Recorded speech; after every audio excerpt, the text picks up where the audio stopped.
Welcome everybody to the inauguration of the public monthly speaker series here at the Center for Heterodox Economics that I am directing. My name is Clara Mattei. I'm economics professor here at the University of Tulsa. And it is with great pleasure that we begin this project because it is timelier than ever. Our economic system has never before shown its authentic face of economic violence as in the present moment. And it is in this moment that we need to vindicate economics as a science of emancipation that can help us actually understand what the issues are, rather than play the game that has been played for so many years, in which economics as a science has served the fundamental role of concealing rather than explaining.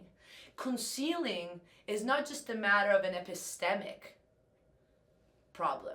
It is actually a deeply political role economics has played in fundamentally creating this passive acceptance for the economic system we live in. And this is why instead the Che wants to do something different. We are bringing speakers, academics, organizers to the community so that we can have a constructive dialogue for a different form of economic knowledge that can actually serve people to feel empowered for social change. And we had Wolff and Akuno with us last Friday.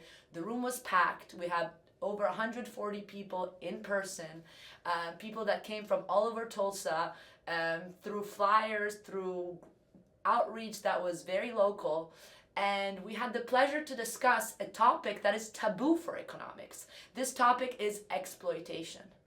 Indeed, you recognize how complicit the economic science is in supporting the current economic order by looking at how it has expelled the concept of exploitation from the economic models.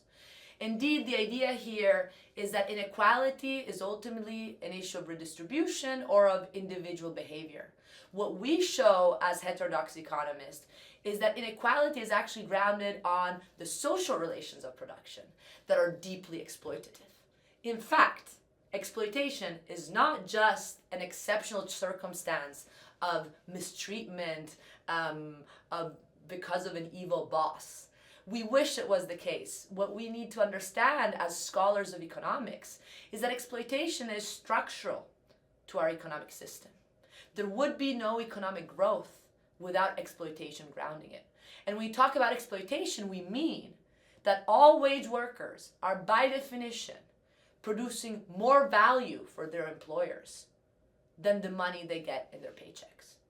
In fact, once we are compelled to sell our capacity to work on the market in order to survive, because we do not have other options if we want to pay for healthcare, education, a house, food, what happens is that for the majority of the day, we're actually working for free. It is this part of free work that we deliver for our employer that is the source of value, of profit as we know it today. And this is interesting because standard economics instead tells us that profit is basically the fair compensation for the productivity of capital. And thus what the entrepreneur or the business or the investor should keep because of their contribution to the production process. You see how different lenses offer a completely different understanding of the economic system, and thus a completely different political understanding of what's happening. Exploitation is indeed a topic that is taboo because it's potentially disruptive, because it actually goes deeply into understanding how unjust our whole economic system is at its very roots. We're here to discuss this with no better speakers than Akuno, organizer at Cooperation Jackson, and Richard Wolff, world-renowned economist who has founded the UMass Economics Department and is now visiting scholar at the New School, has currently produced a book called Understanding Capitalism, and of course is the protagonist of the great show Economic Update that is weekly and is aired in hundreds of radio stations. The event was wonderful. I hope you can participate and listen to Rick's Wolff first intervention, followed by Akuno. Thank you so much for being with us. Okay.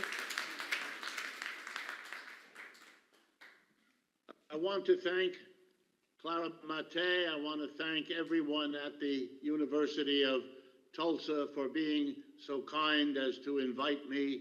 I wish the flu hadn't gotten to me so that I could be with you in Oklahoma, which I would love to visit on top of being with you this evening.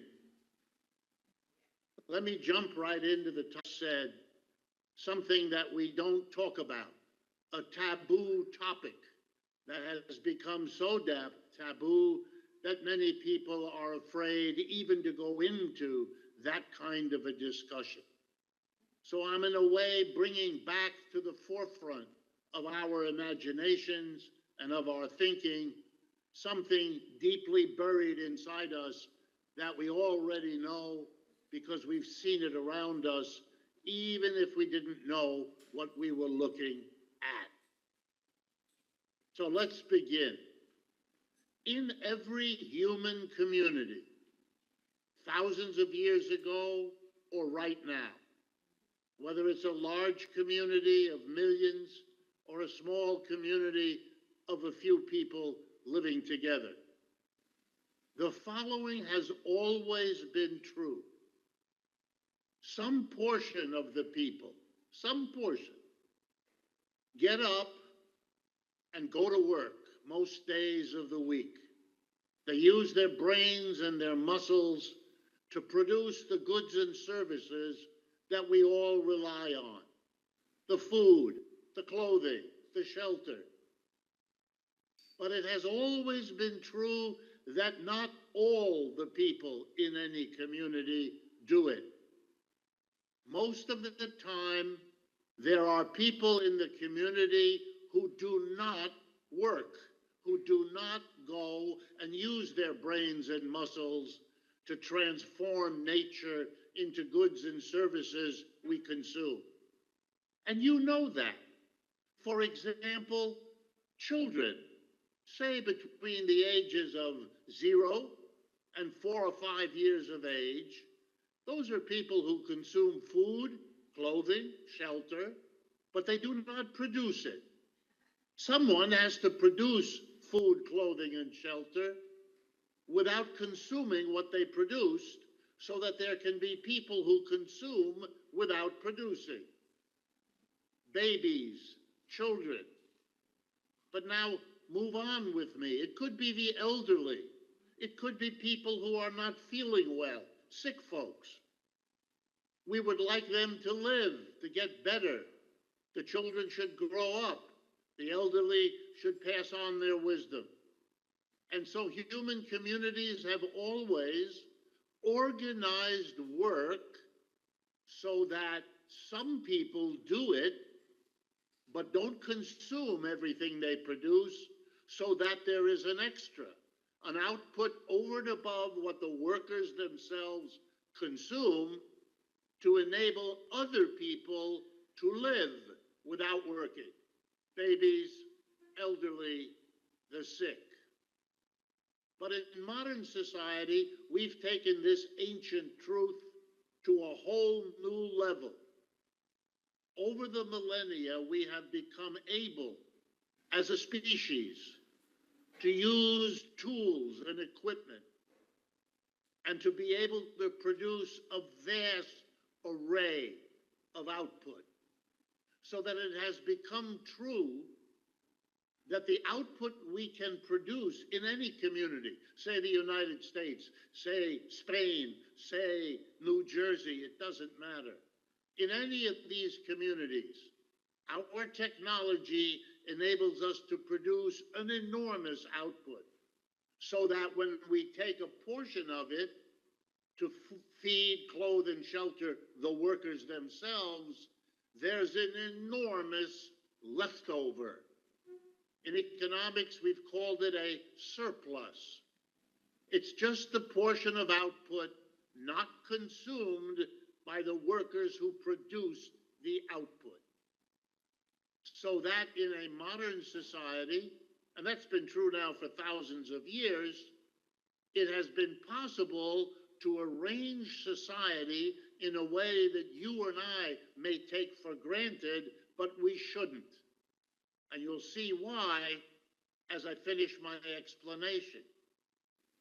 I'm going to start with this system you all know, slavery. In slavery, here's how it works. The slaves do the work.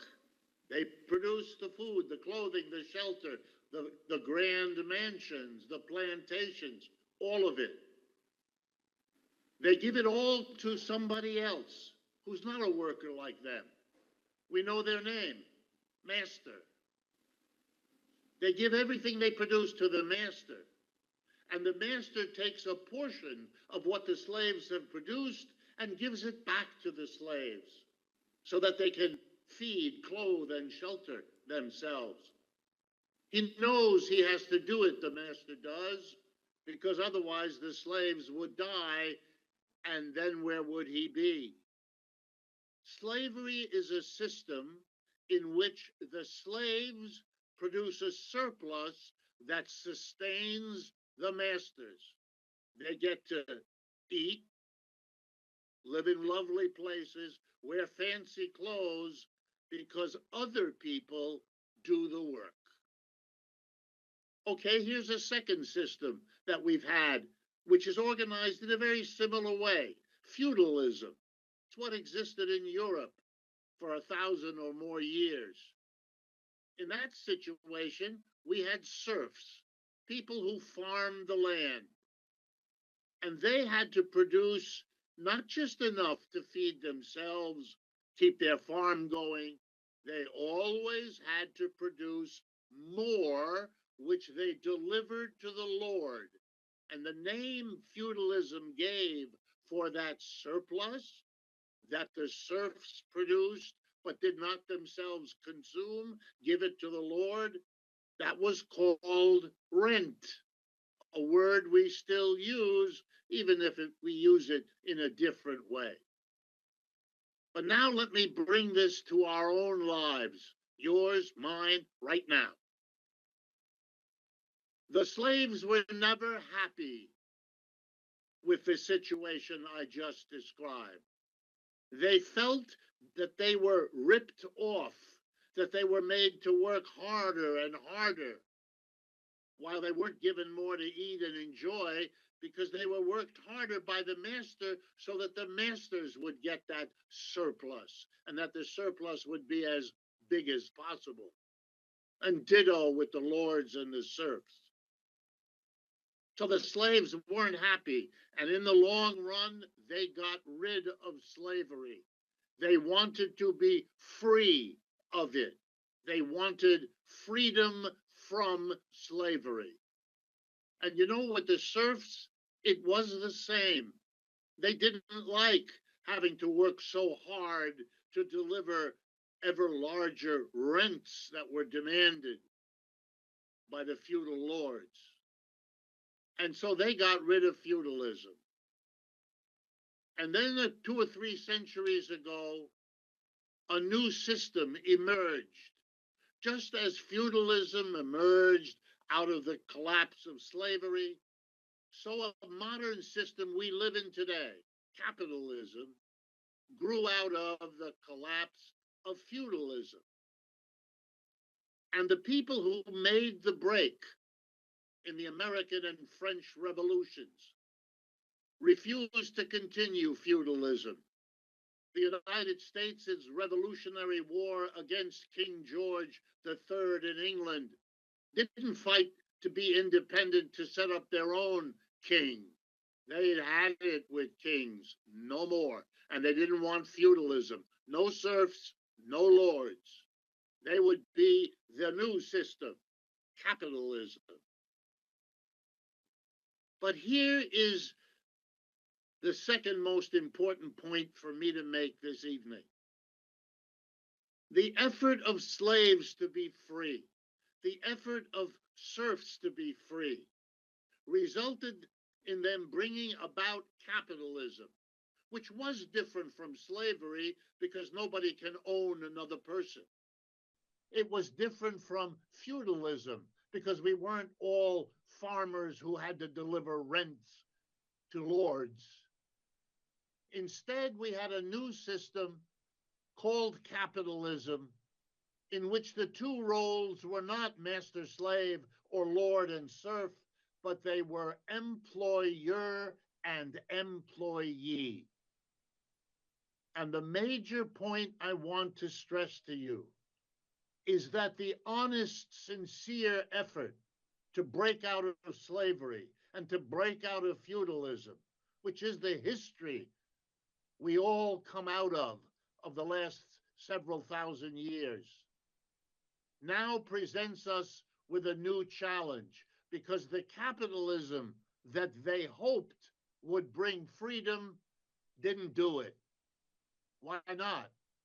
Because the same exploitation, the same situation where a large group of people produce more than they get, that enables a very small group of people, the masters, the lords, to live very high off the hog, to have great luxury. We still have it. Employers take the place of masters. And yes, employees take the place of slaves, something employees in America are learning to their horror more today than at any time in the recent past. The employer can fire us, take away our job, take away our income. The federal government is leading the way right now in doing that. Here's the problem. The people at the top, the masters, the lords, the employers, because they control the situation, because the rest of us produce the surplus for them, they keep it. They make themselves very rich. We become more and more productive, but we don't enjoy the fruits of our labor because they get it. In the simplest way I know, think of it this way.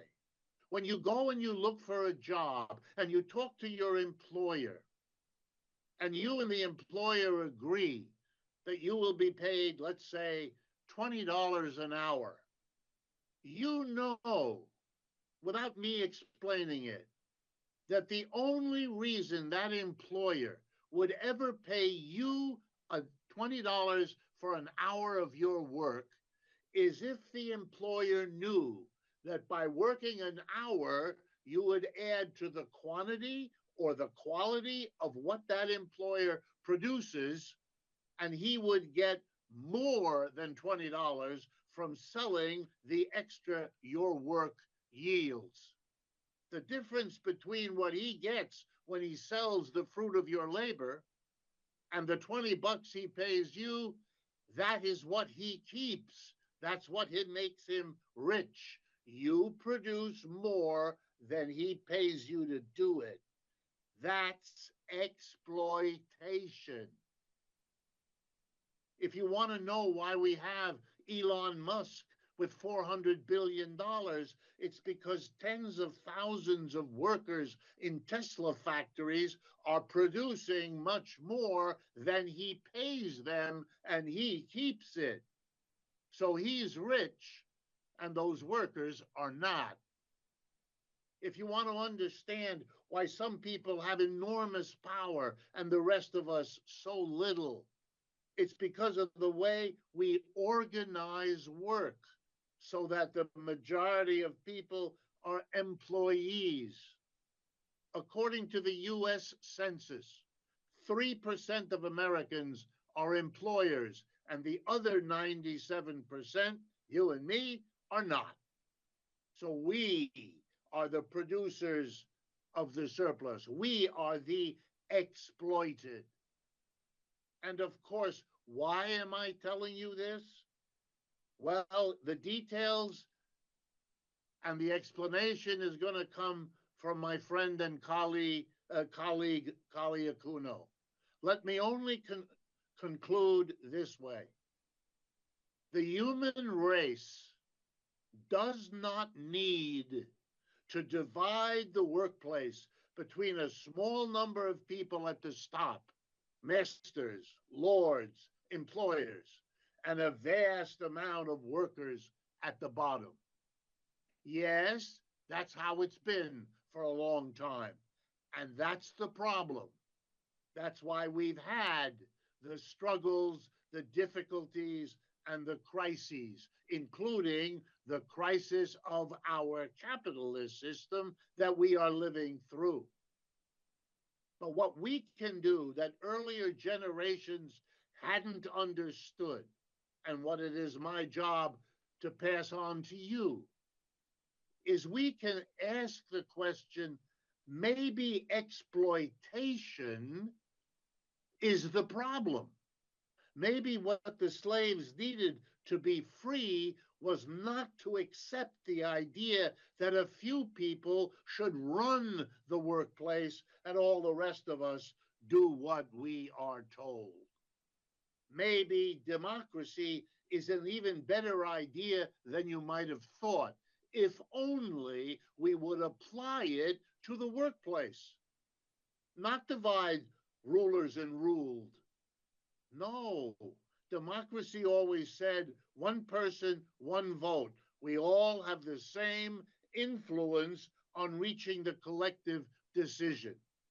Now imagine with me, if we had a workplace that was democratic, that was cooperative, that treated all of us equally, would we give some people $400 billion to play with, while other people don't have enough to send their kid to college, don't have enough to put food on the table, can't see their future clear? We would never do that. Good people don't. We have to ask the question. We have to dare. The workplace has to be reorganized to solve our problems. Because if we don't, the problems will continue to be as unsolved as they were in the past. Exploitation has been a problem for a long time. It doesn't need to.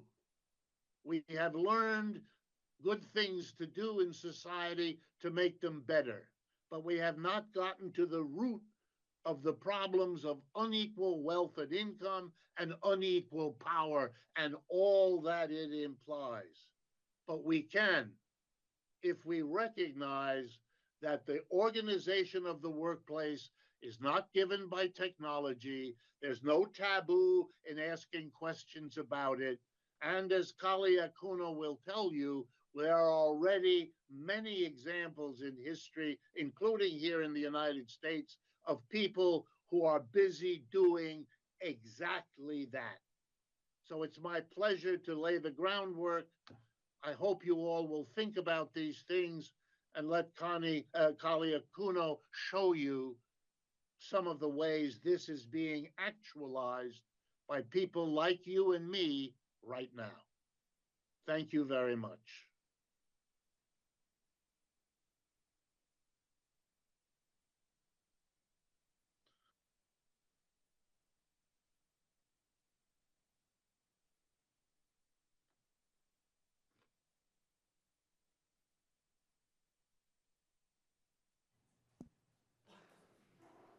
Rick, thank you so much. That was phenomenal, as always. Thank you so much. Yes, the ground is set for Clara Akuno. Cali is co-founder and co-director of Cooperation Jackson and co-editor and co-author of the book Jackson Rising, The Struggle for Economic Democracy and Black Self-Determination in Jackson, Mississippi. Cali served as the director of special project and external funding at the mayoral administration of late Lumumba of Jackson, Mississippi. His focus in this role was supporting cooperative development, the introduction of eco-friendly and carbon reduction methods of operation, and the promotion of human rights and international relations for the city. Thank you so much, Cali. The floor is yours. We're so happy to have you here. Check, check. Okay, it works fine. All right, first of all, I'm honored to be invited to be a part of the opening of the project of this department. It's definitely an honor. I want to see this project around the big word, heterodox economics continue because we need more. There has been an onslaught against this type of thinking and these types of programs for many a moon now. They've been too successful, which is why we don't have these type of discussions and debate. One of the reasons, not the sole reason, but one of the reasons why. So, and I'm bringing this up to you because this continues because it will require your ongoing support to make it happen, right? So remember that and keep staying plugged in with the project, with the department, because that within itself, your attendance here is a form of pressure on the university, right?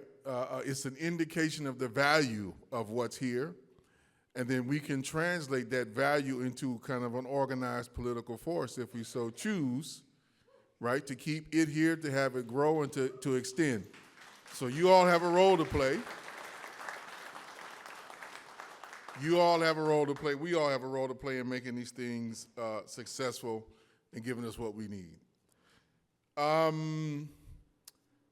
right, let me dive in a particular way, because one of the things that I often like to highlight is that many of the tools kind of embedded in the broad practices of economic democracy or the solidarity economy, we are all already employing in a number of different ways, but we have not given them political content or form. And it's our challenge to give them that political context and form so that they exert power, right? And the point of exerting and wielding this power is to transform the system, not just leave it in place, not reform it, not just exist by tinkering on the side, but ultimately eliminating it. Because as Rick and Clara basically laid out, and I hope that you agree, and if you don't agree, hopefully you will by the end of this conversation, or at least move a little bit in this direction. But we want to eliminate exploitation, right, and the domination of the market as it has come to be expressed in most of our societies. I would argue that, and I think Rick would basically laid out, we are kind of closer to that, or the possibility of that, than at almost any other point in human history. Now that may seem like odd to say, or crazy to say in light of what's now going on, throughout the US empire, but do recognize, please do recognize that Trump is a symptom of a problem, right? Him and the neo-fascists are a particular response to the deep crisis of capitalism. They are a particular response which says that a hammer is needed to put all of us back in our place, right? To get us to be obedient, to get us to serve them. That is just one particular response to the deep crisis of the system. It will not work for long, despite how much chaos and confusion that they, try to muscle up. It will not work forever. Just know that. And I'm saying that because of a couple of different places I've spoken in here recently, there's a lot of bewilderment by what Trump is doing. And rightfully so, because, when you get used to a thing, even if it's necessarily bad, right, changing it up sometimes can be a little chaotic and a little crazy. But guess what? Y'all knew this system was broken before he started dismantling it, right? Now, people may be a little distraught about how he's dismantling or what he's dismantling or what the reason is, right? But rest assured, if it's going to change in a way that we desired, it will be similarly chaotic, right? And there will be similar, probably even more forms of disruption if it came from our side, particularly if capital is not controlled, because capital loves to do this thing called a capital strike. Y'all ever heard of that? They're doing it now in part, right? Which is basically, imagine yourself being a little kid. I'm trying to use an analogy borrowed from Rick. Try to imagine yourself being a little kid. You come to the playground. There's only one problem. All the toys on the playground belong to one kid, right? And they may graciously let you play with them, but until they decided, I don't like you, for whatever reason, right? You're too tall. I'm short. You like pink. I like blue. I'm taking all my toys and I'm leaving, right? And leaving you in an empty sandbox. That's a capital strike. But basically, they just kind of take all their money, take all their resources, and say, well, I'm not going to invest in Tulsa anymore, right? I'm going to let Tulsa just basically starve, which is basically kind of what happened to this city and most other cities, throughout the latter part of the 20th century. So it's not like you don't know this in your own experience. You may not have necessarily all the language to describe it, or we may not use the same language to describe it, because it's not like there's just one official or dominant way. There are many ways to kind of, cut this cat, but we all know it. The piece that I think is hard for us to kind of grapple with is believing that it can be changed and that we can play a role in changing it. Right? That is the trick. That is the big, big, big trick. Now, as part of an argument that we've been making, from the cooperation Jackson in, is that we don't believe that we're going to trick you into doing something that you should already be doing. But sometimes we have to kind of uncover things to get us out of a deficit worldview. And what do I mean by that? Right? I'm a creature of the left, and there's lots of arguments among the left that we don't have this and we don't have that, and we don't have enough people. Now, if you count by the way we counted things in terms of like political parties and organizations of the 20th and the 19th century, then you're probably absolutely right. But if you count in a different way by what people are objectively doing and how many people are doing it, you come up with a different conclusion, right? You come up with a profoundly different conclusion. So, there's more people working than ever before, part just because of population dynamics. But let's add that up into some other ways. Like, how many people do you all know in whatever community you live in, for instance, are engaged in some form of local agriculture? Right? You just raise your hand. Right? That's a good chunk of the room, not quite half, right? How many people do you know are engaged in some form of care work? How many people, and I'm making a slight distinction between care work and mutual aid. How many people you know are involved in some form of mutual aid work? How many of those people dialogue, connect, coordinate, and plan with each other? Across all those different fields. Very few. But see, the problem is not, you saw that we got numbers.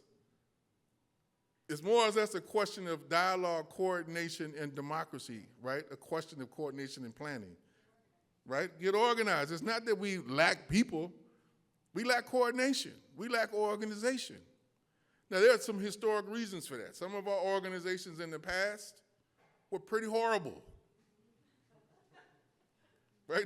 Let's just admit it. I've been in one. I've been in a very, it had its good parts, don't get it wrong. I enjoyed my time in the military of the movement, but, and there's things that you learn, but, oftentimes the way we organized, in part because of response, and it will continue to be this way, sadly, I hate to say it, but we have to learn some new lessons on how to treat and dialogue each other a lot better than we did in the past, right? But a lot of times our response to towards a more militant response, which is something I come out of, was because, as what people call Black Wall Street, that got burned down, right? And not because that's what people wanted, but because there was a force determined that they were not going to have any rivals, right? And so you learn to organize in certain ways, but if the difference is, okay, if I need to protect myself, I don't need to internalize all the different aspects that the military has, as we commonly understand it.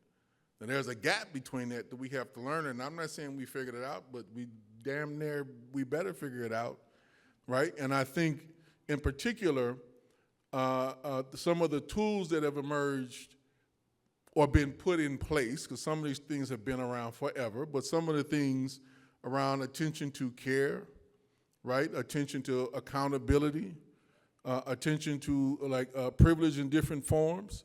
Like those things are becoming more central in our organizing work. And sometimes people may make an argument that they are a distraction, like, too much self-care centered without a collective balance can be an issue. But trust me, without some level of self-care, we'll all be burnt out or dead. So we have to figure out ways to how to incorporate those to be healthy and to be whole and to be in this struggle for the long haul. But I just want to convey to you that just in your own experience, I can tell you, and I will cite a little bit things about what we're doing in Cooperation Jackson, but the biggest argument that we're trying to promote and build, and something I've been doing in this Build and Fight series that Cooperation Jackson is doing, is really trying to highlight that particular point. It's not that we lack numbers, we lack coordination. We lack organization. But there are actually millions of people doing these types of activities already. Now, how do we elicit people to come out and get organized? What level of urgency, what level of kind of attention to opening up to trust and to networking do we need to do? This is where we make an argument that we have to start coordinating on every small levels to kind of build building blocks, right? Right, so some of the pieces that we are really trying to encourage folks to do, and this is not what we call this formula, is not something that we've made up. It's just an observation of what we see out, pretty much in the world, right? That we know, particularly some of us, I would say for me speaking personally, using I statements, I've been engaged in mutual aid work all my life, but it wasn't until Hurricane Katrina and me being there, seeing it in a particular level of scale, which opened up my mind to like, wait a minute, we could do this on a more permanent basis that is not just contingent upon us responding to the hurricane and its after effects. We could do this all the time, and there's actually a need because, the hurricane kind of brought a sense of urgency and a sense of shock. But once that kind of wore off and some things kind of got a little bit more settled, like people found homes, even if they wasn't their original homes, et cetera, those who were already suffering, like the homeless, they wind up being much more present and visible. But they were already there, right? And it was what we were doing before was inadequate to address the needs that already exist, right? On account of the different forms of exploitation that they were suffering. Right, and being made to suffer. There's a difference, being made to suffer. So that's when it popped in my head, wait, we have to figure out this system, even at its most optimal, does not work, right? But then there are just levels of tolerance that we all get socialized into that I can kind of bypass the homeless person or the sick person or the elderly person and kind of ignore that and like, what's that line from the Joker in Batman? Like, that's all according to the plan. Right? But if we disrupt the plan, then it becomes a problem. Well, we need to disrupt the plan, right? And say that, no, none of this is normal. And to that, folks, I would say, look, I'm not a Trump supporter, so don't take it wrong by any stretch of the imagination. But I think it's helpful to a degree that he gives us some of how the world actually works in an undigested form, in its raw form. Right? So I'll just bring up one example, like the Ukraine, since that's been coming up. Do y'all believe that wasn't already the established relationship with the Ukraine? Does anybody under the illusion that the United States and the other countries of Western Europe were not going to exploit Ukraine and its rebuilding process once that, however that gets settled? Trump just said, he just made it plain and simple, give me half your stuff. Plain, point blank. And if, you keep playing with me, I'll take 75% of it. That's already how it worked. He just kind of made it plain without the sugarcoating. Y'all gonna give me half, you're gonna pay me back, plus some interest, for doing X, Y, and Z. And like I said, y'all don't have the cards to negotiate, basically, so we just gonna call it a bluff. We need to understand that in terms of the real world and see it for what it is, because then it gives us more clarity on what we need to be doing in terms of our organizing. And I'm one here to argue that this moment provides a great deal of opportunity. And our problem as the left, we're just gravely out of position to exploit both the contradictions and the opportunities that come with those contradictions. So let me cite one that at least we've been trying to really point in our community. In our community in Jackson, there's a lot of folks on fixed income, and there are a lot of people who rely on different forms of kind of government food subsidies in one form or another to make ends meet. There's no way in terms of what we produce with our farm are we going to make up that gap tomorrow. So not here to lie to folks about that. But there's one thing that Jackson does have that we're trying to get people to understand who are in that situation, right? Without making any assumptions that everybody is able-bodied, because they are not. So they will have to figure out, some collective ways of doing things. But we're saying we have an abundance of something that a lot of places don't have. We have abundance of land that exists within the city that can be farmed. And there is nothing from, stopping us from seizing that and put it to collective utilization and purpose to meet community needs. Only thing stopping us is our imagination and will to act. That's it. They're going to be hungry too, because a good number of them rely on the same thing, right? And so, and this is a good question, because one of the critical things, and I'm going to insinuate from an old person, we have to learn how to split their forces, because they're not all united. They're not all united. And so the point is to know where to interject, and to the same degree that they know how to play divide and conquer with us, we need to learn how to play divide and conquer with them, right? Because they don't all share the same interests. I mean, before I came here, I was listening to some of the ruckus that's now clearly going on. It's been going on for a minute between Elon Musk and some of the other members in Trump's cabinet, even though officially he's not in the cabinet. But, you can kind of predict that wasn't going to ride, or it wasn't going to hold, right? Now, the question is, how do we intervene? And let me point out, the person who's been most vocal about it has been Steve Bannon, who's the principal strategist for, who kind of emerged as the principal strategist, at least of Trump's end of the so-called MAGA movement, if you want to call it that. He's made it very clear, your interests and my interests actually don't align. Because he may not use the same language we do, but Bannon also has a clear understanding to the degree that he wants to reindustrialize the United States and put workers, primarily white male workers is what he has in mind, but he wants to put workers, back in auto plants and factories. He has a clear understanding if Elon Musk, right, and Peter Thiel and Jeff Bezos, if they are running the reindustrialization program, those factories will be filled with robots, not with people. So he's very clear.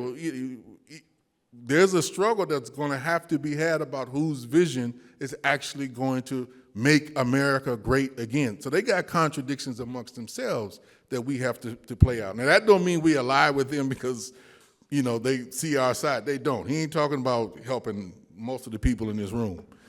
So we need to be clear about that. But to the extent that we know we need to intervene to at least create more democratic or operable space, we have to do that.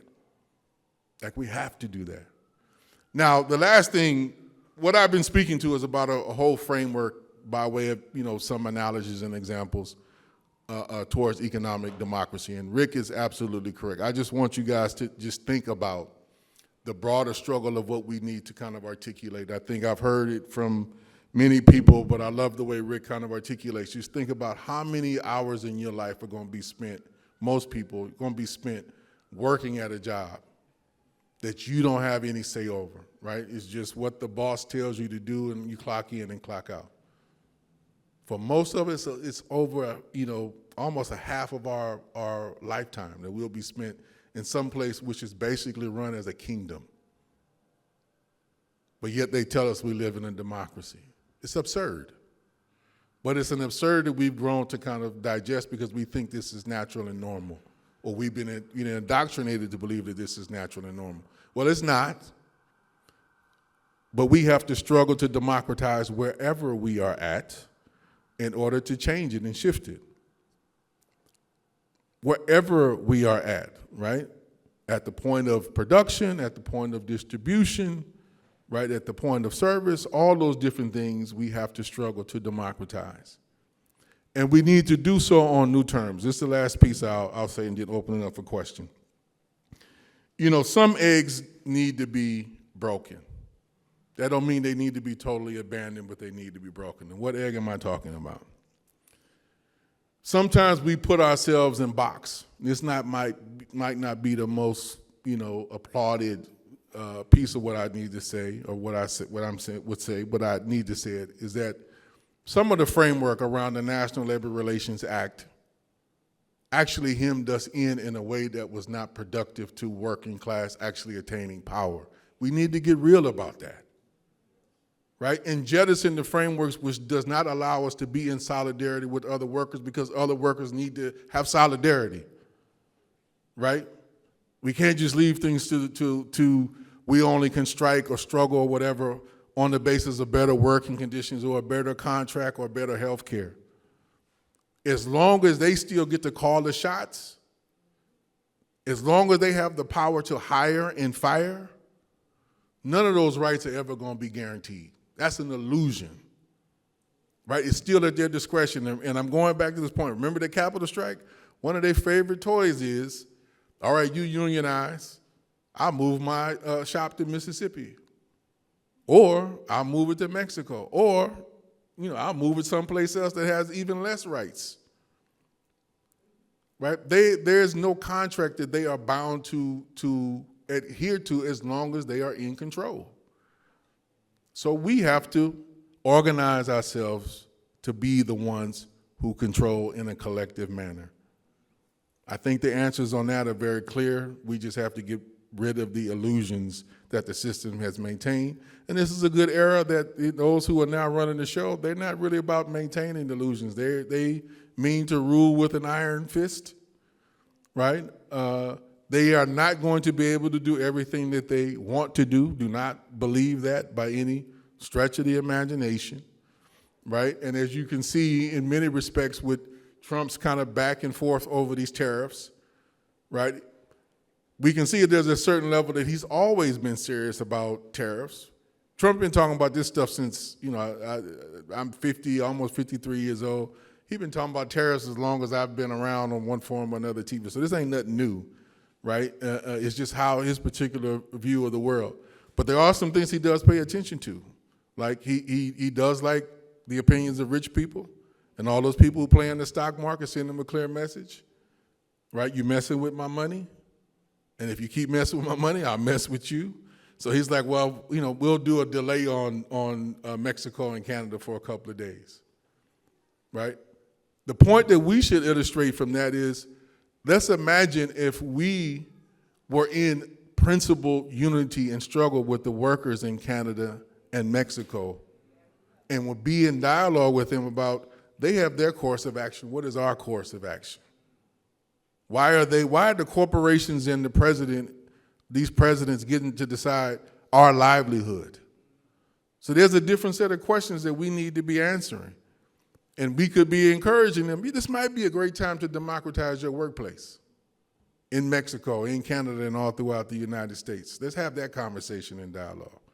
And I bet we'll get a lot different result in a much different world if we answer it affirmatively. So I'll stop there. Thank you.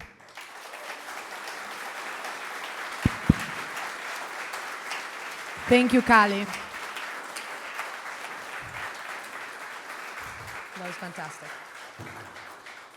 Thank you, Kali. This is really fantastic. I just wanted to give you some numbers because I think it's important also to be really clear of what's happening right now. We are in a situation in which these are current statistics, 52% of Americans can't meet their basic needs and save for emergencies. 78% of Americans live paycheck to paycheck. At the same time, we have billionaire wealth has grown 3 times faster than the previous year. And it's accumulating at a level of $5.7 billion a day. In the meantime, we have 800 million people who suffer from hunger globally. So this is where we can see how political democracy is a farce without economic democracy. This level of inequality is not a matter of adjusting the redistribution. It goes much deeper. And I think here is the conversation that both Rick and Kali have brought to the table. And I think it's the conversation that we want to continue with the community. And before I open it up, I wanted to ask Eric Olson to say a couple of words. Eric is actually a student of Rick, and now he's the chair of the economics department at UMKC. And then I think Scott Carter, who's the chair of the econ department here at TU, wanted to say a couple words, and Scott is one of the founding members of the CHE, together with Bruno Miller-Teodosio and Jizu Park, who is here also. Thank you, Eric. Hello. Well, it's very exciting to see such a good turnout here. This is very encouraging that people would be ready to have this conversation and at this very important and critical time. So I've been working on, I do research on worker cooperatives and economic democracy. I've been working on this for quite a while now. And I think we may have lost Rick. Oh, he's here, okay. So one thing, I think in order for Rick to hear you at best, you have to go back there. Is that correct? So that's okay. I'll just talk from here. You can hear him from here? You better come back. Do you want to use that mic at the end? We're going to ask all the questions from there. Okay, I'll do that. So everyone's going to have to just turn their head, but it's going to be okay. This is what happens when there's a hybrid, sorry. It's not going to be the norm. We'll have people physically here all the time, unless there's a catastrophe like in this case. Yes, in there.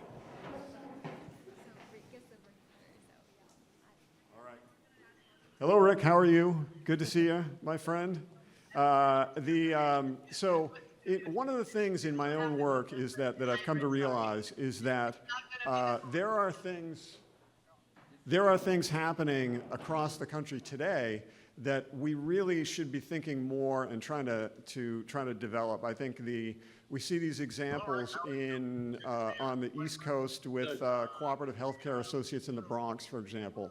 San Francisco Bay Area with many legacy cooperative democratic businesses there, but also in places like Kansas City, Missouri, which is where I live, where in one of my economics classes I recently described the Kansas City economy to my students, and we looked at the 5 largest businesses in Kansas City by revenue, and only one of them was a traditional capitalist business, would be what I would think of a capitalist business as. 2 employee-owned businesses in Kansas City, the 2 largest there, Black & Veatch and Burns & McDonnell, not democratic firms, but employee-owned firms, which is a step in the right direction.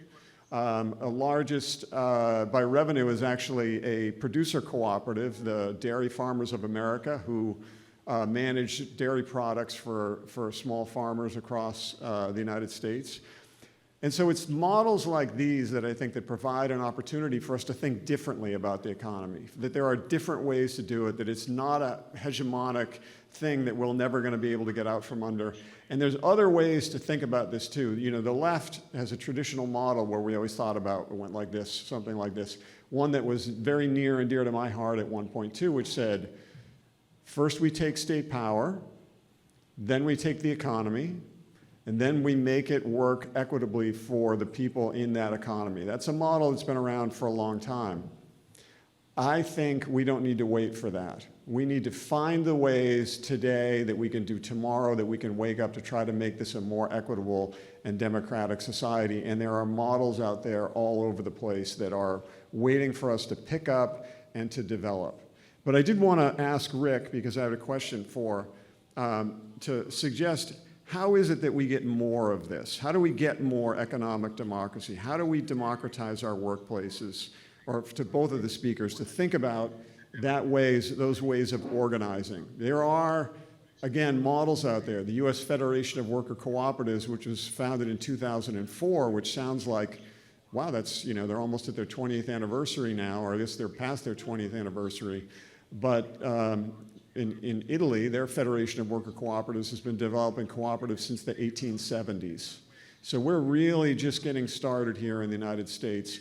But I'm really interested to hear the speakers talk about how we can organize and how we can make the most out of these, the mechanisms and the things that are there for us to develop. And I'll stop there. Thank you.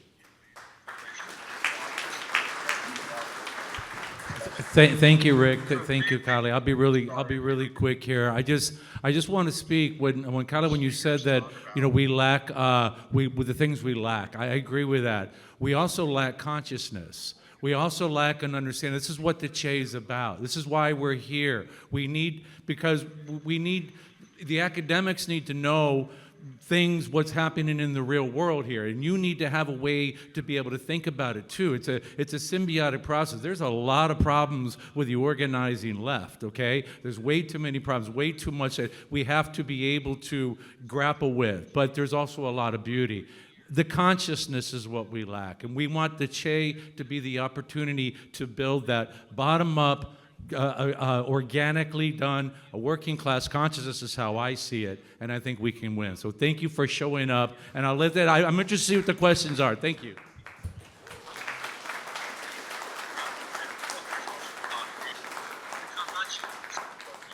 We want the Che to be the opportunity to build that bottom-up, organically done. Wonderful. So the plan is to go and ask the question from that mic in the back, so we democratize the space. So whoever wants to stand up and maybe go towards there, you're more than welcome.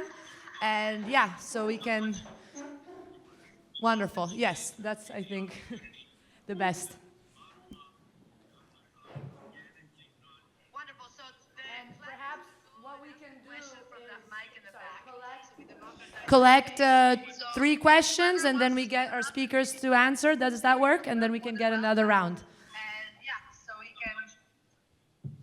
Wonderful. Yes, that's, I think, the best.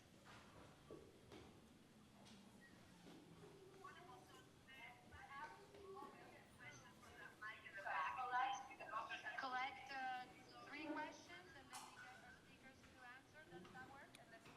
Hello, my name is Sam. I had a question about,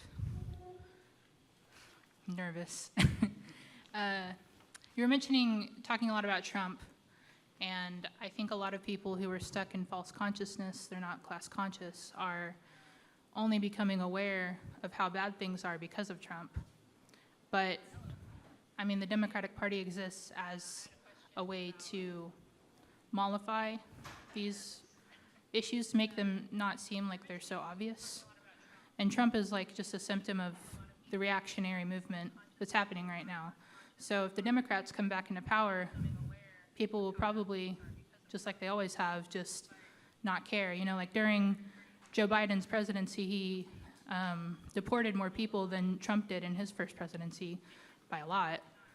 But nobody was organizing around, stopping ICE while Biden was president.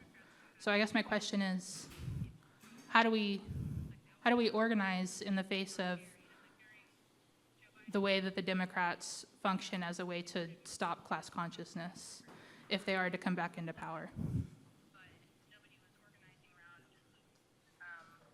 Stopping ICE while Biden was president.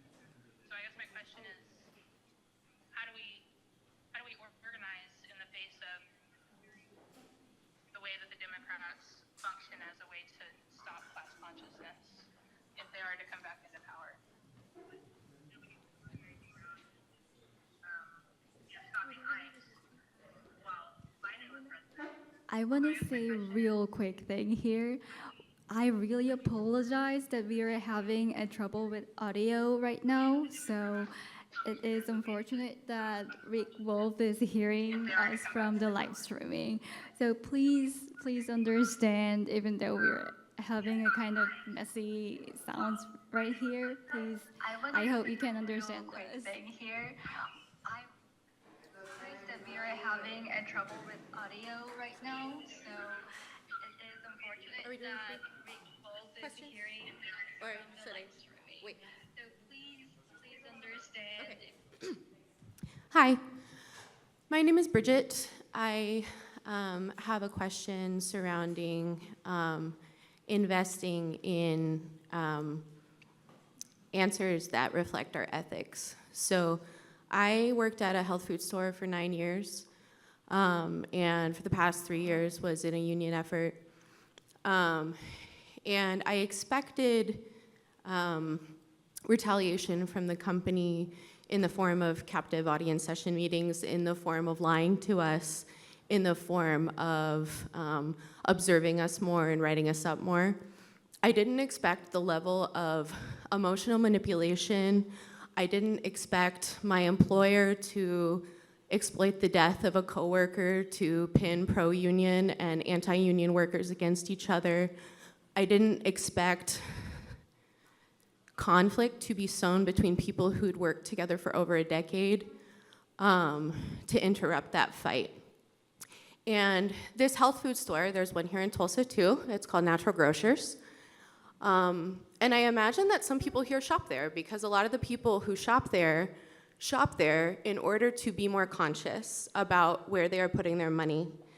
As I was organizing customers, a lot of customers didn't realize that they were a corporation, didn't realize that they weren't buying local, didn't realize that although they say they have a commitment to crew and to community, once it comes down to sharing power, they are not willing to do that. And now that campaign, which was run in Norman, we're talking about shifting that energy towards a worker cooperative, which would take quite a bit of time and would take quite a bit of investment. And I want all of us to think about what investing in a worker cooperative would look like as consumers. Where would you be pulling your money from? A lot of grocery stores are using prison labor now. Target is using prison labor, Costco is using prison labor, Aldi is using prison labor, Walmart is using prison labor. And as people are trying to choose a more ethical option, I think it's really important for all of us to have all of the information and to not be swayed by greenwashing and not be swayed by conflict. I was ready to protest and yell and do all of these things. I don't think I was really ready to be in deep conflict with people who I had worked with for over 10 years. So my question to both of the speakers is for you to offer some insights on what holding those really hard conversations look like, imagining building connections with workers in Canada and Mexico. That just made me so excited, but also just thinking about my tiny store in Norman, Oklahoma. I mean, I've developed health issues from like the stress of the past 3 years. And I would just really love some insight on how we navigate false information and conflict in that. Thank you.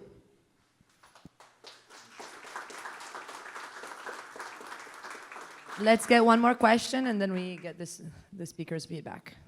Hi, thanks for the opportunity. I'll try and keep my question short. I'm curious about identity, identification as working class or the employer class or the paycheck to paycheck people, whatever that's going to be. You know, when we conceive of a working class movement in America, we think of kind of the era of Henry George when it was all laborers, people that identified as laborers. They tended to dress the same. They tended to be white males.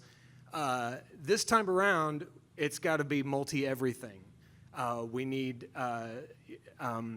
to mobilize, I think, in a new way to create the future that we all want. So how do we conceive in that way when we're in an era of so much division and so many artificial ways that we're split? Thank you.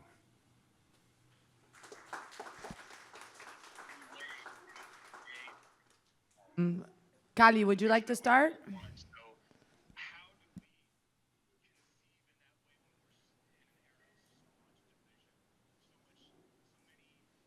Check. Does it work? Okay. Yeah, there's a lot here. I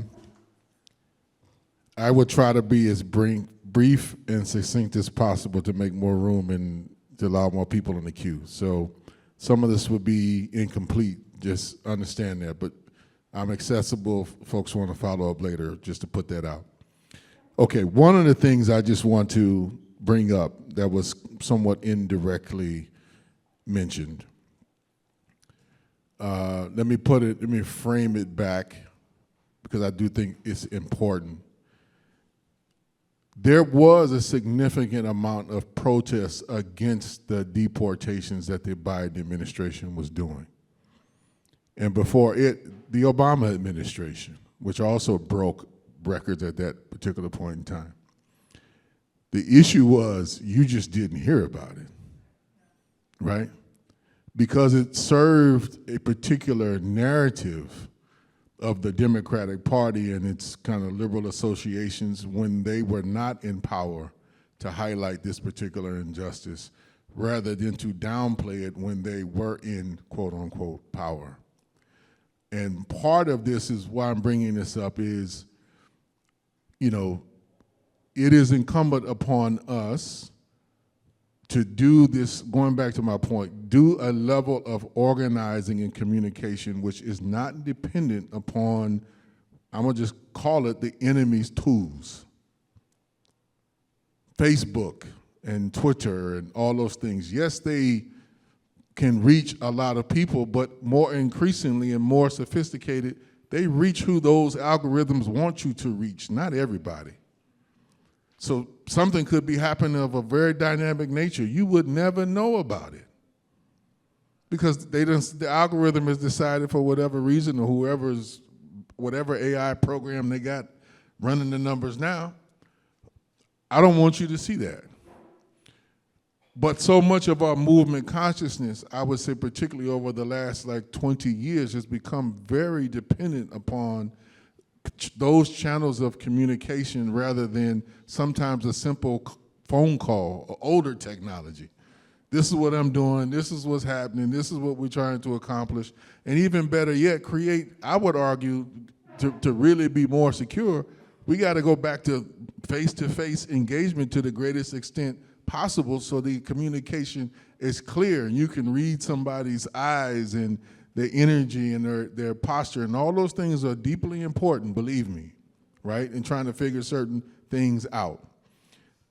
So I'll stop there, and where I want that to lead goes into the second piece around navigating conflict.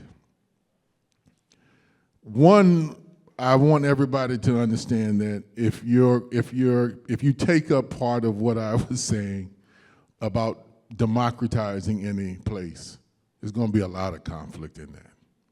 A lot. And some of it you should expect from the folks who are working right beside you. So do not be shocked by that. The issue is don't get pissed with them for the positions that they take, because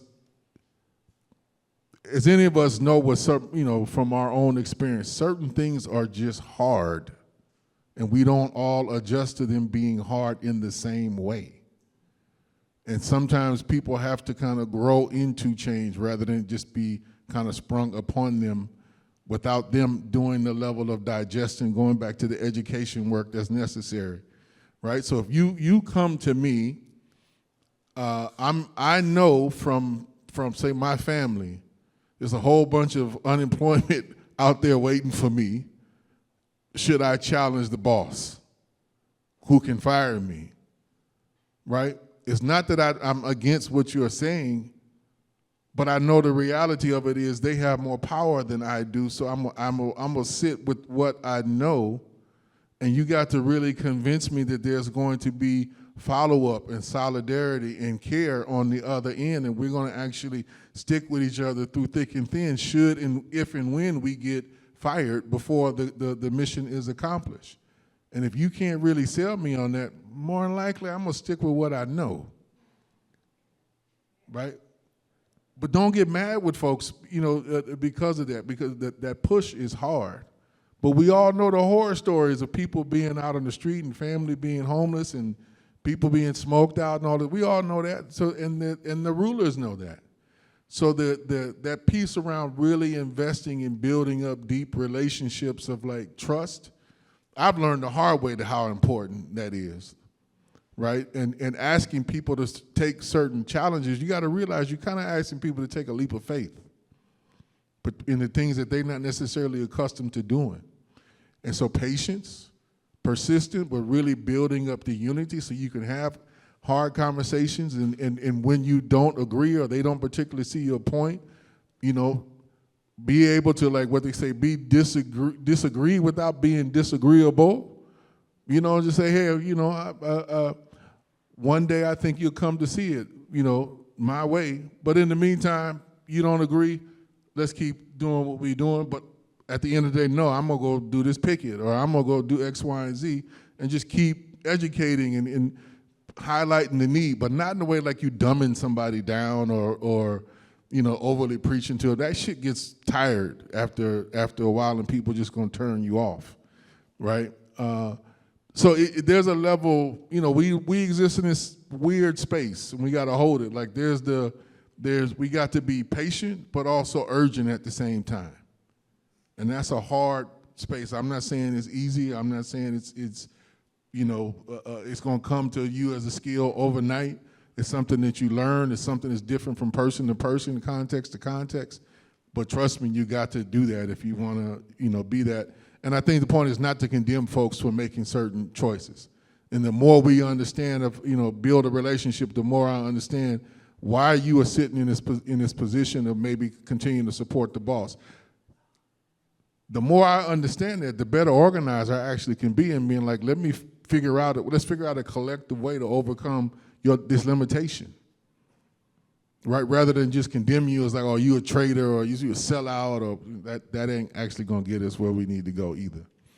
And this other piece around false narratives, I think those kind of build each other. I want to start with a mindful thing that we constantly have to challenge false narratives. So like one of the things that you brought up, about the kind of the golden era that they portrayed to most of us in the United States, from like if we go back to like Haymarket of the 1870s and all this other kind of stuff. This image of like the white male worker being the dominant form of worker, that shit was always false, right? Like my folks, the vast majority of them, they weren't white and they weren't men. They worked their fucking ass off though. And a good number of them didn't get paid a penny for the work they did right here. So this narrative that we got, well, that was like the working class, like says who? My folks built all this other shit that you talking about, so I mean, they wasn't no white dudes doing some of this work.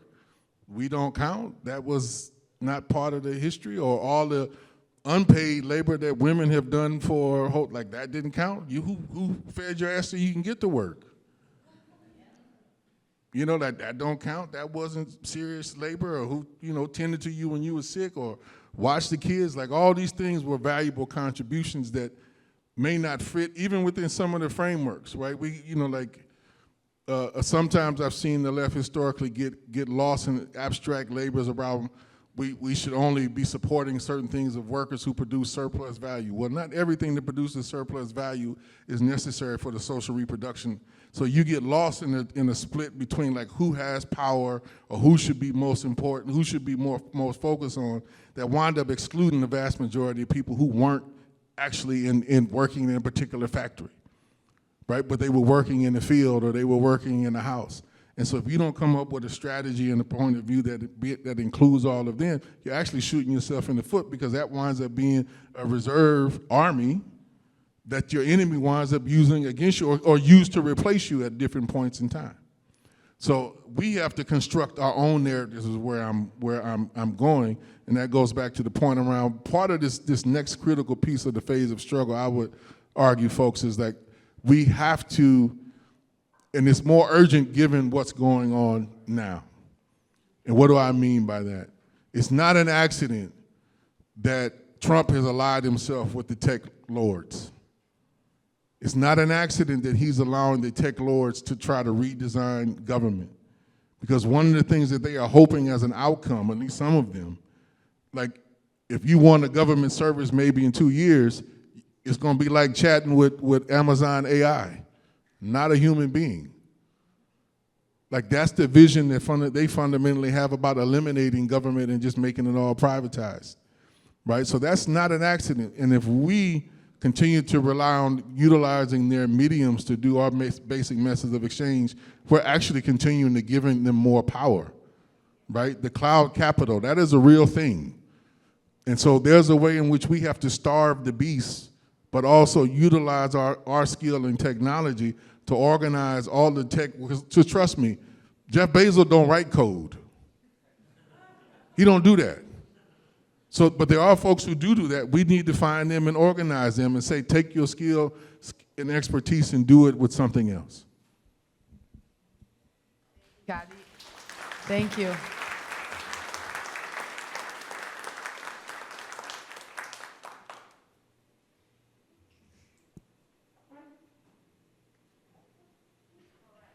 Does Rick want to respond to the 3 questions, or should we ask other? Let's ask other 3. Rick, is it okay if we ask other 3 questions and then you respond? Because we have a lot of questions. Can you hear me if I respond to the question? Can you hear me? Yes. Yes. Okay. I've always understood that nobody can predict the future. I can't predict it. Kali can't predict it. Nobody can. And so for me, I've always said there's work to be done by whoever you are, wherever you spend your day. You can make a difference if you start to talk to people about these things, if you don't hold back, if you don't suffer in silence. Look, it's very, very important to have a meeting like this, to raise these issues, to have them be, have us all be stimulated by what we hear one another say. So let me throw in a very few. The Trump administration cannot and will not be undone by the Democratic Party. The first person to ask a question, quite right, the Democrats are a less harsh version of the Republicans and afraid to be otherwise.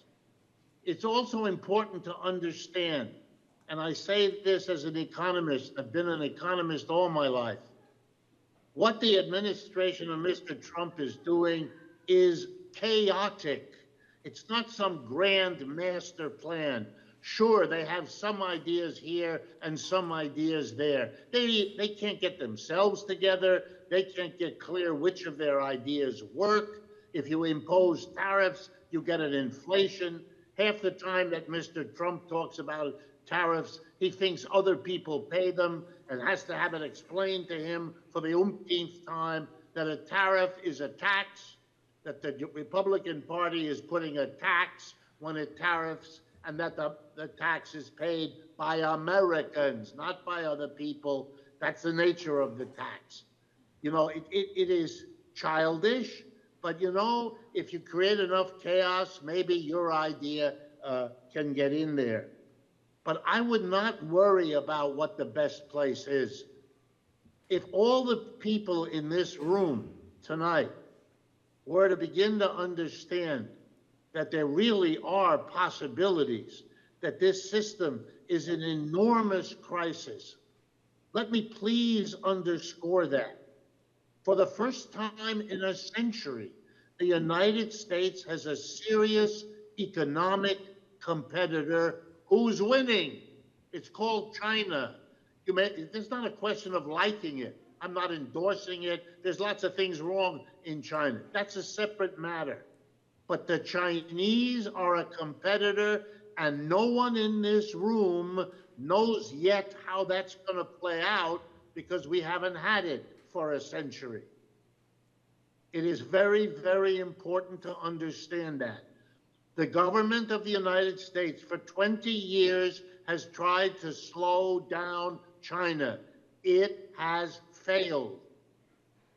2 days ago, the Federal Reserve Bank of Atlanta announced that it has changed its view and that in the year 2025, the American economy will not only not grow, it will be in recession by over 2% loss of output.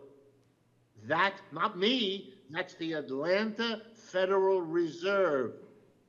The same authorities that explain that the United States' economy is in deep trouble are telling us that the growth of the Chinese economy this year will be in the neighborhood of 5%, and the growth in India, 7%.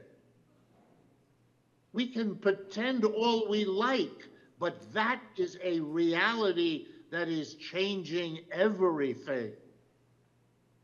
Look, we're watching a president doing bizarre things.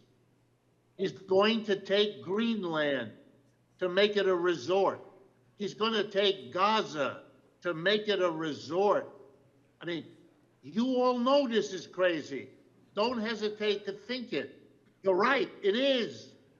But it's interesting, why would a president be out there doing these bizarre things?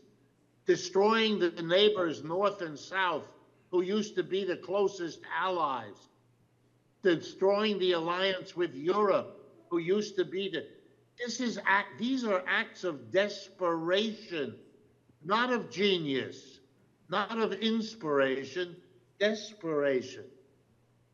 Yesterday, the co-founder of the Google Corporation, one of the biggest corporations in the world, a man named Sergey Brin, made a public statement that his goal is to get the American working class back to used to 60 hours a week of regular work. Not 40, 60. That's a 50% increase in the work that will be demanded. And that man was sitting on the platform right behind, if I understand correctly, Mr. Trump during the inauguration, along with all the other billionaires. I understand we have to have respect for a system that has been in place for 200 or 300 years and has the media and has a lot of power, no question. But I want everyone, please, to understand something which the financial press in the United States already understands, that the United States isn't anymore what it was in the 20th century. The empire of the United States is over. We are in the declining phase of empire. You know, every empire goes up and every empire goes down. We are not in the position of powerlessness we might imagine. On the contrary, there are lots of breaks in this economic system. Here, let me conclude with one. The United States population is aging. It cannot sustain the Social Security system upon which tens of millions of Americans rely. It can't. It is not producing young people at a pace that will allow that to continue. The only way to do it is to bring large numbers of immigrants into the country because they're young and they work hard and they fill up the Social Security system to help the elderly. That's the truth. You can dance all day long. That's the reality. If you don't do that, you are either going to have to hit the working people with much larger Social Security deductions, or deprive the elderly of what they had been promised. Any of those things will cause social disturbance in this country, about which Washington and New York are already obsessing. We could have a solution if we understood what immigrants could mean, rather than being self-destructive in deporting them. Those kinds of positions will be understood by the American people if we explain them. And that's why it's so important to have institutes like this, meetings like this. Every one of you can do the work of making sure people understand what's going on. And we don't leave them to the mass media, because we know, don't we, what Fox News and all the others are mostly about.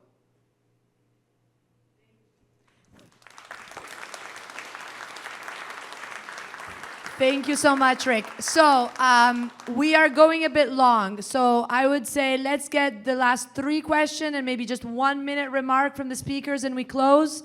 So 10 more minutes max, and then there's gonna be dinner with Lebanese food and drinks. So you will be rewarded for your patience. I do want to say one thing. Please, when you go, if you want to receive our monthly newsletter, we're going to have one event a month. Leave your email downstairs. We're also trying to organize a community and workers center as a sister association from the CHE that is more kind of grassroots based rather than university based. So if you want to leave your phone number down there, that's the way to get involved in the organization of that. So let's do the last 3 questions. Keep them short if you can. 2 brief remarks at the end, and then we all have dinner. And thank you, Rick, for being online so long. Present yourself. Just say maybe who you are briefly. That would be lovely. Thank you. Hello, my name is Mason Judeast. I'm currently a senior in high school, and my question is, given like in the United States, the Citizens United versus Federal Election Commission, it is against the interest of nearly every member of Congress to adopt some sort of economic democracy into law, because nearly every member of Congress benefits from billionaires and owners of major companies just funding their campaigns to essentially legalize bribery. And so kind of given that systemic hurdle where it's nearly against the interest of every single legislator in our country to implement an economic democracy, what would you say is the best way to implement that while still remaining true to democratic principles? Thank you.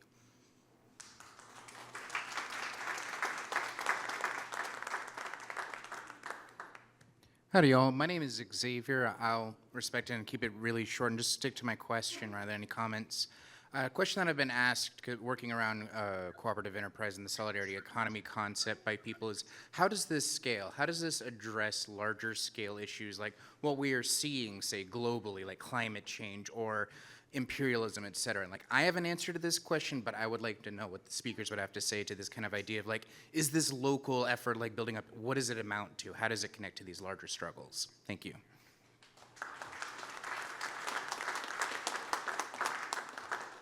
Hello, my name is Carlos. I come from Ecuador.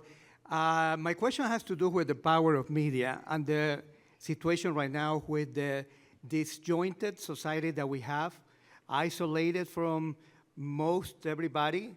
To put an example, when I was questioning how fit Trump was for the presidency before the election, because I wanted to be kind to my peers, not talking about all the other stuff that came along with Trump, I got this response from my peers in Ecuador. They said, isn't Trump going to stop the wars? And that's because of the effect of media. The media not only in the US, but media all around the world. So they have a strong ecosystem, the right-wing media, extreme right-wing media. And the problem with the other side is that we are fighting each other, we're disconnected. So my question goes to, how can we, in the middle of this struggle, organize ourselves and become an ecosystem to contrast, to combat the effects of the ecosystem that the right-wing media has right now? Thank you. Why don't we start with Rick this time? Rick, do you want to close it off 1 minute, and then we pass it to Kali? Become an ecosystem to contrast, to combat the effects of the ecosystem that the right-wing.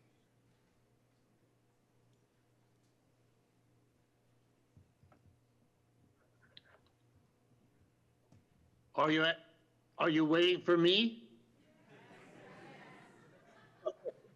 Okay, my apologies. It's just I know we're impressed with modern technology, but sometimes it's not so modern and it's not so technology either. But we'll do the best that I can. The media is no doubt a highly concentrated industry. Literally 5 or 6 major companies control most of it here in the United States, and it's not so different in other parts of the world. However, everything is always changing, and the internet gives us opportunities to reach huge numbers of people. Number 2, well, let me give you an example.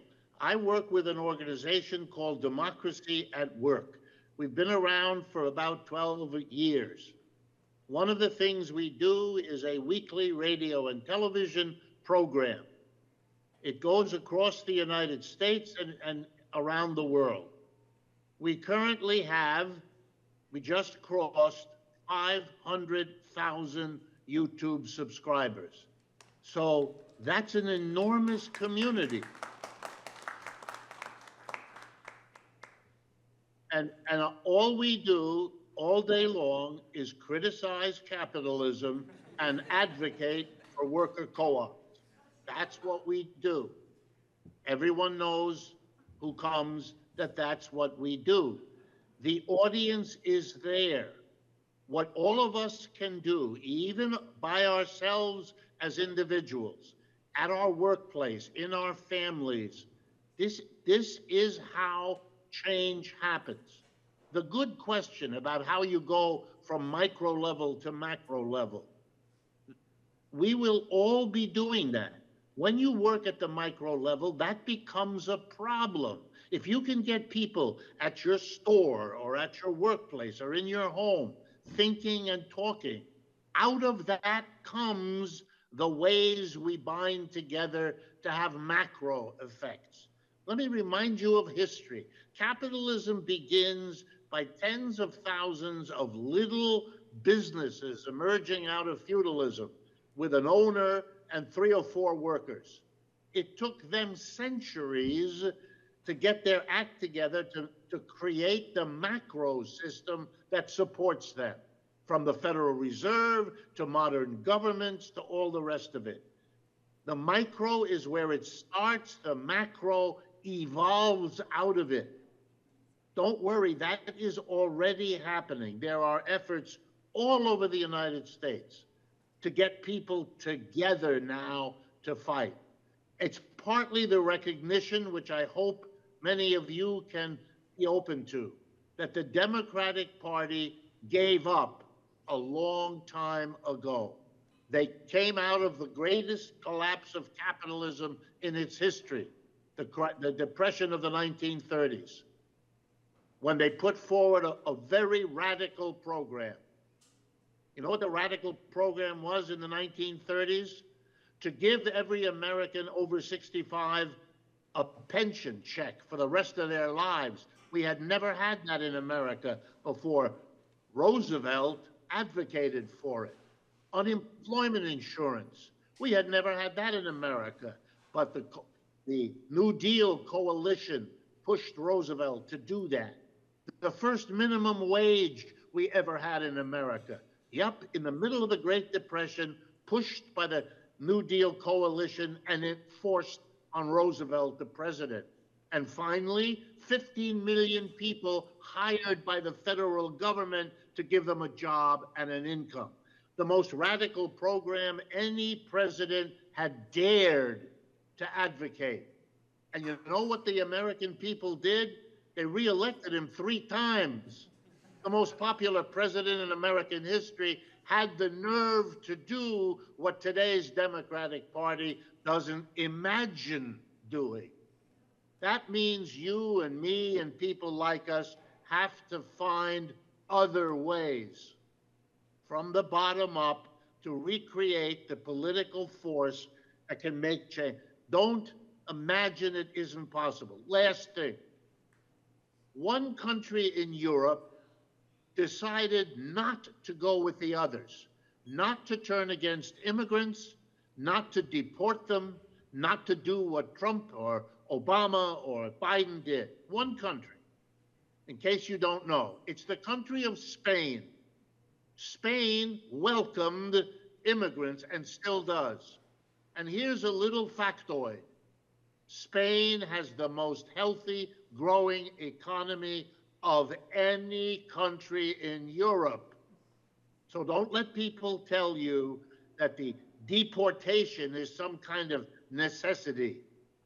It's only a necessity if you allow the people at the top to play immigrants against people born here, which of course they will try always to do. We are a lot stronger than the mass media in this country like to allow us to recognize. Keep that in mind too, please. Thank you, Rick. Thank you so much. And we hope to have you in person with us very, very soon. And Kali, last words to you. I'll be as brief as I can.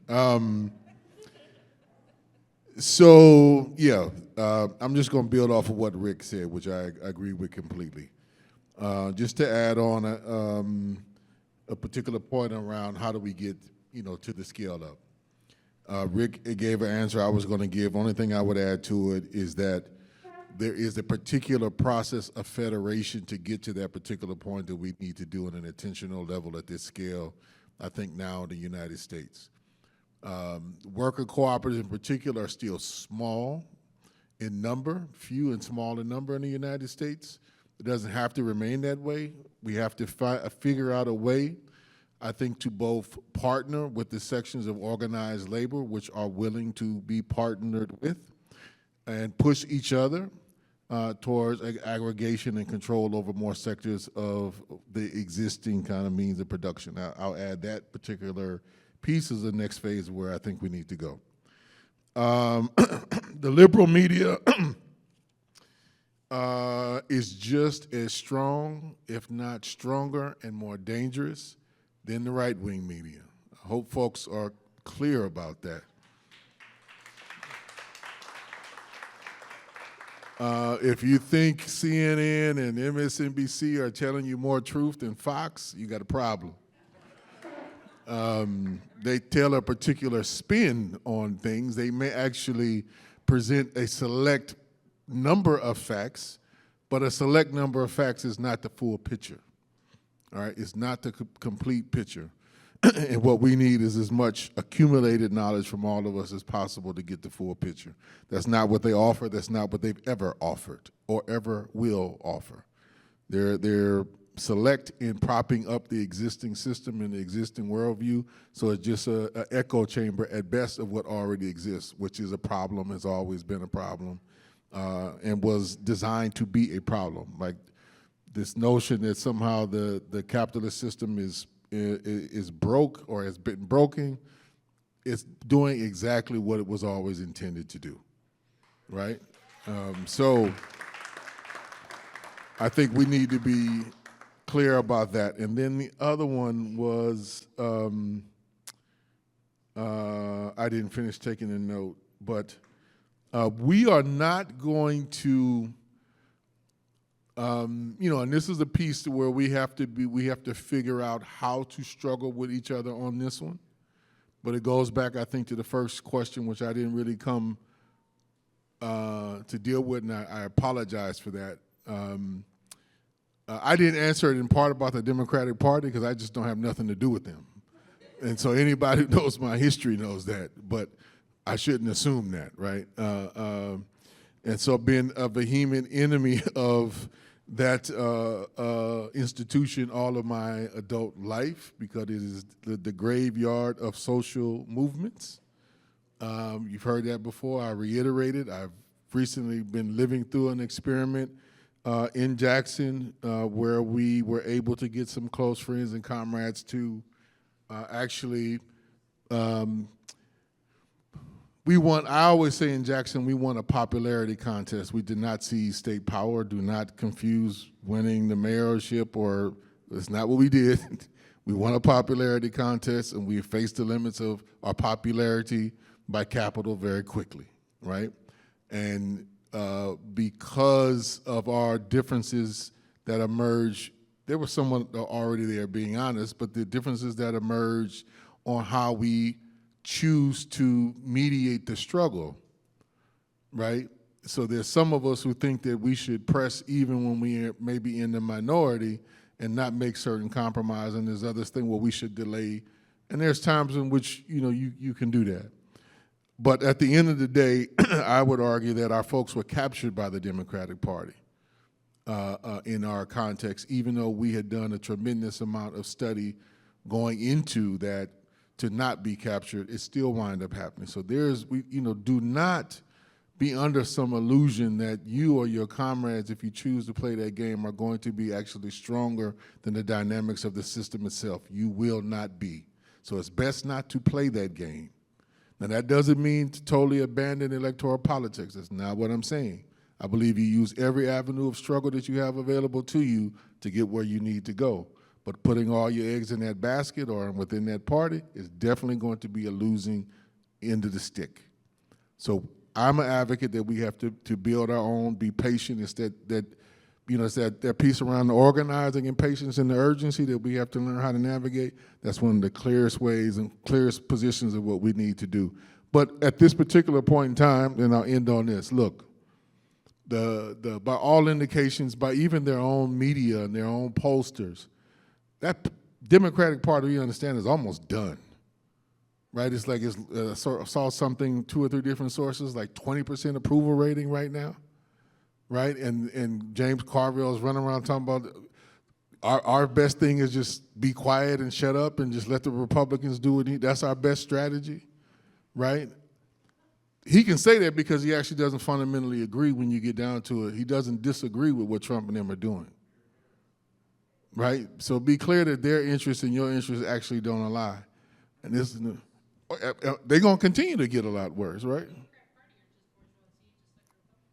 Even more so to a degree. But that's another conversation. But at least the older wing of it. But hopefully this was helpful. Hopefully this was, inspiring. Appreciate all the questions. Sorry we didn't get to more.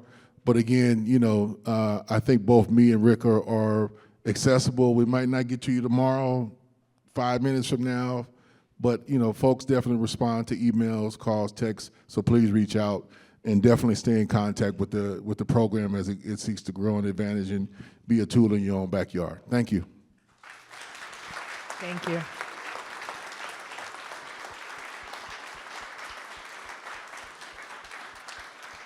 Thank you, Kali. Thank you. This is wonderful. Let's keep up the momentum. This was a collective effort to get all of us here. There's so many of you that helped out. Let's try to keep the community going. Please come to our next events on April 5th. It's a Saturday. We'll have 2 hours, so more time for questions. And yes, let's keep it up. I think we can do something very interesting here all together if we build a community. Thank you for being here. And there's food and there's also drinks. You have to get a little ticket for the drink. You have one each. Very sober, very austere here.